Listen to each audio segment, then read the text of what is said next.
अख्खं कुटुंब संपलं, दुकानाला लागली भीषण आग, पती पत्नी चिमुकलीसह चौघांचा मृत्यू। सांगली जिल्ह्याच्या विटा शहरातून एक धक्कादायक बातमी समोर येते। विटा शहरात इमारतीला लागलेल्या आगीत एकाच कुटुंबातील चौघांचा मृत्यू झाला आहे।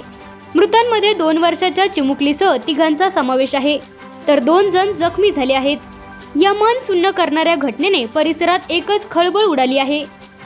याबाबत सविस्तर माहिती अशी की सांगली जिल्ह्यातील विटा शहरात एका 3 मजली इमारतीला लागलेल्या भीषण आगीत एकाच कुटुंबातील चौघांचा होरपळून दुर्दैवी मृत्यू झाल्याची हृदयद्रावक घटना समोर आली आहे।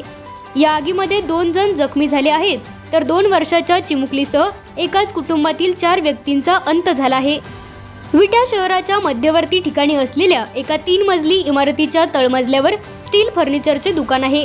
याच दुकानाला ही भीषण आग लागली आणि ती काही क्षणातच संपूर्ण इमारतीत पसरली। या आगीमुळे इमारत पूर्णपणे जळून खाक झाली आहे।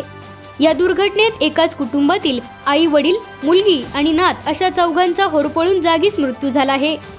विष्णू जोशी वय वर्ष 47, सुनंदा विष्णू जोशी वय वर्ष 42, प्रियंका योगेश इंगळे वय वर्ष 25, सृष्टी इंगळे वय वर्ष 2 अशी दुर्घटनेत मृत्यू झालेल्यांची नावे आहेत। या व्यतिरिक्त इमारतीत असलेले अन्य 2 जण जखमी झाले असून त्यांना तातडीने उपचारासाठी रुग्णालयात दाखल करण्यात आले आहे।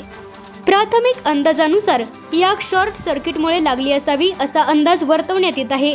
दरम्यान अग्निशमन दल आणि पोलिसांनी घटनास्थळी धाव घेऊन आगीवर नियंत्रण मिळवले असून आगीच्या नेमक्या कारणांचा आणि नुकसानीचा पंचनामा करण्याचे काम सुरू आहे।